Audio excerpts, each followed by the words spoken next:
प्रयास न्यूज मध्य।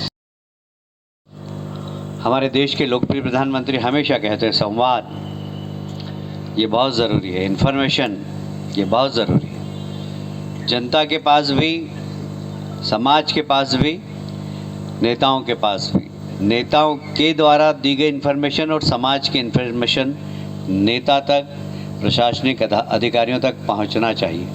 यदि लोकतंत्र को मजबूत करना है तो ये बहुत ज़्यादा ज़रूरी है कि संवाद होने के कारण आपने पहले ही महिलाओं को तोहफा देने का काम किया है। आज पिंक बस सिर्फ महिलाओं के लिए, महिलाओं के द्वारा संचालित करते हुए प्रारंभ करवाइए। एक बार मैं फिर से आपका अभिनंदन करता हूं। आप भी तालियां बजाकर स्वागत करें। नया करने के लिए टेंडर निकालने की अनुमति दे दी है और उनकी खासियत ये होगी कि वो डिजिटल होंगे। आने वाली बस का, जाने वाली बस की जानकारी, कितनी देर में आ रही हैं, कितनी देर में पहुंचेगी, उसकी जानकारी भी उस पर होगी।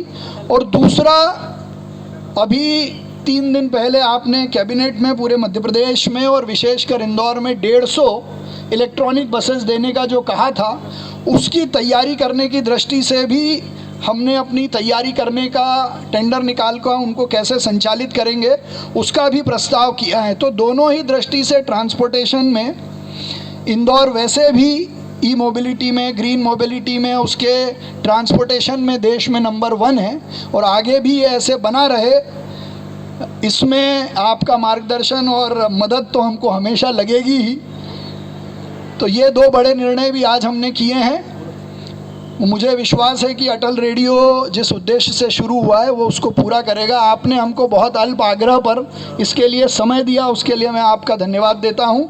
जय हिंद, जय भारत। चल रही है और सेंट्रल इंडिया में 2.5 लाख से ज़्यादा लोग आज इंदौर में एक जगह से दूसरी जगह इन बसों के माध्यम से जाते हैं। अकेले BRTS कॉरिडोर में 55,000 से ज़्यादा लोग हमारे BRTS कॉरिडोर का उपयोग करके ई बसेस के माध्यम से BRTS कॉरिडोर का उपयोग करते हैं। लेकिन ये पब्लिक ट्रांसपोर्ट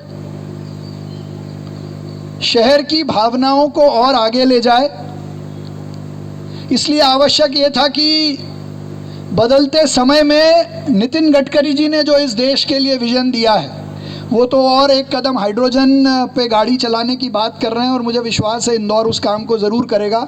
लेकिन ई बसेस का जो उनका बस सपना था, इलेक्ट्रॉनिक बसेस का जो अपना सपना था, तो ये देश का पहला ग्रीन मोबिलिटी वाला कॉरिडोर होगा जिसमें सारी इलेक्ट्रॉनिक बसेस चलेंगी। और आज जब माननीय प्रधानमंत्री जी ने पश्चिम बंगाल में महिला सशक्तिकरण, महिला सम्मान में 19,000 से ज़्यादा स्थानों को मिलाकर देश की महिलाओं को संबोधित किया और 8 मार्च को अंतर्राष्ट्रीय महिला दिवस भी है, तो ऐसे अवसर पर हमें भी सौभाग्य प्राप्त हुआ कि महिलाओं द्वारा संचालित, महिलाओं के लिए सुरक्षा की दृष्टि से चलने वाली पिंक बस का उद्घाटन भी माननीय कैलाश जी के हाथों से कराने का हमको सौभाग्य प्राप्त हो रहा है।